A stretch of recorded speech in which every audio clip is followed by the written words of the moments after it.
Isso não existe mais. Acabou. Uhum. Você vai ter que se reinventar. Ou você vai fazer isso de um jeito diferente, mas aquilo que era feito, da forma como era feito, a partir de agora vai ser diferente. Então, assim, realmente foi um baque muito grande. E, durante algum tempo eu não quis acreditar em tudo isso. Então, a gente sustentou a empresa durante muito tempo, ainda com muitas pessoas, porque, pô, tinha muitas pessoas que dependiam diretamente ali do nosso trabalho. Então, durante esse período, toda semana eu entrava ao vivo com todos os alunos para falar o que eu estava fazendo, porque eu também fui prejudicado. Todo mundo que tava nisso foi prejudicado de alguma forma ou outra. Eu, assim, nem o meu negócio todo ancorado nisso. Eu tive prejuízo da minha pessoa física, porque eu tinha, por exemplo, dinheiro para receber e não recebi até hoje. Tá, o processo ainda está rolando e vai rolar durante alguns anos. E, e a dúvida era, eu continuo falando disso? Eu continuo fazendo isso? Faço isso de um jeito diferente? Então, no começo, a gente tentou seguir na mesma linha, só que trabalhando com uma vertente um pouco diferente, mas eu diria que, assim, Rômulo, durante os anos de 2023 até início de 2025, eu vivi um dos períodos mais difíceis da minha vida, no sentido de o que eu vou fazer, do que eu vou falar, o que Deus está querendo de mim, Uhum. por que isso está acontecendo comigo? Por que eu não me protegi disso antes? Por que eu não consegui prever isso antes? Então, assim, eu me questionei muito, muito, do porquê que aquilo estava acontecendo comigo, onde que aquilo ali iria me levar. Nem nos momentos em que eu tive as maiores dificuldades financeiras da minha vida, eu me senti tão mal nessa época do que eu me senti nessa época de 2023 a 2025. Porque lá Até quando em atrás, 2025? até final de 2024, Até o final de 2024. Tá, início de 2025. foi um ano e meio assim que eu dormi várias noites só querendo algum sinal de alguma coisa, fazer, faz isso aqui, faz isso, porque isso aqui vai te amenizar, isso aqui vai. Porque lá atrás, quando eu tive problemas financeiros, e eu acho que isso também acho que é importante, é uma coisa que eu tenho para mim, o problema financeiro ele é resolvível. Uhum. Mas o problema é da falta de propósito. E quando você tem um vazio dentro de você, que você não sabe o que você vai fazer no outro dia, e que aquilo que você está fazendo não está te dando prazer mais, aquilo ali é um período que você tem que passar com muita fé. E foi um período que eu me aproximei muito mais de Deus. Foi um período que eu tive. Se eu não tivesse a esposa que eu tenho, a família que eu tenho, o apoio dos meus pais, o apoio das pessoas que eu gosto, cara, eu não estaria aqui. Então, uma pessoa que hoje quer resolver os problemas dela, se ela não tem uma família por trás, se ela não tem fé em Deus para poder superar, eu acho muito mais difícil. Não vai ser fácil, não, mas vai ser muito mais difícil, sabe? Sem dúvida. E esse período de 23 até iniciozinho ali de 2025, o teu negócio não gerava mais receita, Ezequiel? Ou gerava ainda? Ele gerava, mas a receita ela era insuficiente. O caixa fechava negativo todos os meses. Ah, Todos os meses o caixa fechava negativo. Porque a gente tinha uma estrutura muito grande. É como você pegar um Titanic e querer virar ele, é difícil, né? Então, e a gente ainda demorou a tomar várias decisões que pudessem ali enxugar as empresas, muito por conta das pessoas.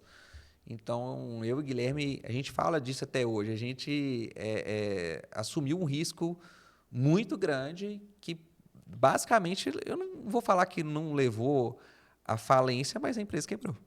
A empresa ela foi lá embaixo. E, assim, a gente precisou de muita conversa. A nossa sociedade, eu falo que se a minha sociedade com o Guilherme ainda existe, não tem nada mais que vai fazer ela acabar, porque a gente chegou nos piores lugares que a gente poderia chegar. A nível de tudo, de não ter grana, de olhar para o mês, de não saber o que fazer, tentar fazer as coisas não darem certo. Então, realmente foi um negócio muito difícil. E eu estava infeliz. Eu estava mas vocês parado. ainda tentaram, mesmo depois de todas as notícias que vieram da 1, 2, 3 milhas, né? Que praticamente as pessoas não queriam mais ouvir falar em milhas. né, acharam que aquilo ali era um esquema até de pirâmide, né? Sim. Foi bem ruim assim para o mercado, né? Aquilo. Vocês mesmo assim insistiram no mercado? Cara, eu não E por quanto tempo? insisti. Eu não insisti no mercado. Eu insisti numa profissão que eu acredito que ela tem muito ainda a crescer no Brasil, que é o do gestor de milhas. A gente já tinha uma mentoria focada nisso, para ensinar pessoas a gerirem ali milhas de outras pessoas. E é muito legal, é muito bacana. O mercado de milhas ele não acabou, o mercado de milhas ele existe. É aquilo que eu falei, ele mudou. E aí, a mudança que ele teve, eu não era um negócio que fazia o meu coração cantar. Eu gostava de ensinar ali a pessoa da base a fazer. Então, essa parte ela é uma parte que assim a gente investiu nela, mas eu não estava feliz ensinando as pessoas a gerirem milhas, né? A gente está falando ali do consultor de cartões, que foi até o nome que a gente deu na época. Nós fomos uma das primeiras empresas no Brasil que falaram disso na época, dessa possibilidade, porque muita gente acabou criando depois disso agências de viagem. Então, o mercado ele continua crescendo, muita gente virou um jogo do negócio a partir daquilo ali, mas nenhuma dessas coisas, criar uma agência de viagem, gestão de milhas, era algo que, assim, que me fazia acordar de manhã e falar assim, pô, eu quero ir para minha empresa e quero trabalhar. Não era isso, não era esse sentimento que eu tinha. Fiz durante algum tempo tentando, achando que aquilo ali iria uma coisa, um dia eu ia acordar e ia falar assim, é isso. Mas, cara, não deu. E algumas pessoas continuaram falando exatamente da mesma coisa que antigamente, como se nada tivesse acontecido. E isso aí era um negócio que eu já não conseguia fazer. Eu não conseguia virar para o Rômulo e falar assim, Rômulo, você pode vender milhas na empresa X que você vai receber. Eu não tinha coragem de olhar para uma câmera e falar assim, não, vai lá, coloca o seu dinheiro lá. Porque eu estou com dinheiro, eu estou com mais de 60 mil reais para receber. Entendeu? Então, assim, eu não conseguia falar daquilo. Então, foi um período de realmente ali... Um período em que eu tive que me reinventar. E muita gente falando, não, continua falando da mesma coisa, vai lá e vende curso. Mas eu nunca tratei venda de curso como venda de curso.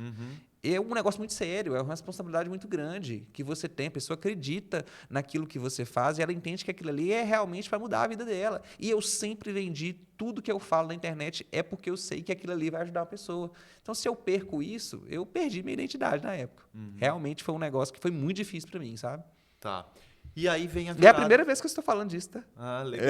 Eu não falei disso dessa forma, não. É a primeira vez. Legal, muito bom. E aí vem a virada de chave. Tu sai do segmento de milhas e passa a ensinar as pessoas sobre gestão financeira. E aí, nessa... Eu teria muitas pessoas para agradecer aqui durante esse período que eu passei. Eu tive muito apoio, tá? E de pessoas que eu não vou me atrever a falar nomes aqui, porque se eu falar nome, eu vou esquecer de alguém e vai ficar chateado comigo. Então, não vou falar. Mas, assim, eu conheço muita gente do marketing hoje no Brasil, pessoas que são referência no marketing. Essas pessoas, elas conversaram comigo e me ajudaram de um jeito que eu vou ser eternamente grato. Mas o Guilherme, um dia, meu sócio, ele sentado na cozinha da EG... Lá na nossa empresa a gente tem uma cozinha que ela foi feita especificamente, tem uma área kids para as crianças lá. Quando a gente fez, a gente queria que o ambiente da empresa fosse um ambiente bem gostoso de estar. Então, sentado no sofá, eu estava sentado no sofá com a cabeça para cima assim, e o Guilherme ele falou assim, Ezequiel, se amanhã você não fosse mais meu sócio aqui na EG, se você fosse fazer um negócio do zero, o que você ia fazer da sua vida? Esquece que você é meu sócio, esquece que a empresa, que a EG existe. O que você vai fazer da sua vida? E foi uma das primeiras vezes que me veio o pensamento de falar assim, cara, eu falaria sobre organização financeira. Cara, mas por que organização financeira? Porque quando a empresa precisou de dinheiro, o dinheiro foi da minha reserva. A empresa não fechou porque... Um dos motivos era porque eu estava organizado financeiramente. Eu poderia passar por um período onde a EG ficasse fechada, porque eu, na minha pessoa física, estava organizado financeiramente. E eu sempre gostei de falar disso. E aí eu fui entender Por que lá atrás eu passei o que eu passei com os meus pais e tudo mais. E falei com o Guilherme, cara, eu falaria de organização financeira. E eu lembro do Guilherme falando assim, mas você sabe que isso é diferente de milhas, né? Milhas você ensina a pessoa a ganhar dinheiro, cartão de crédito você ensina. Agora você vai ensinar um negócio que ninguém quer, que é se organizar financeiramente, que é chato. E é isso mesmo que você quer? Eu falei assim, cara, é isso que eu quero. Não sei se vai ter alguém que vai querer ouvir isso, mas eu vou tentar.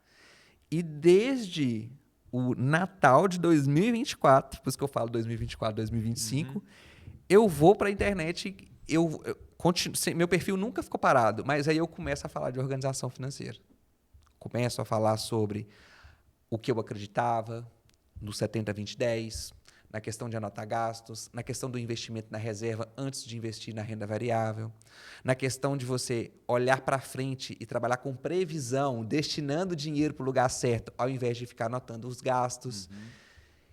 E aí eu tive uma grata surpresa, porque tinha pessoas querendo ouvir isso e os produtos que a gente começou a criar foram produtos que realmente estavam fazendo muita diferença na vida das pessoas.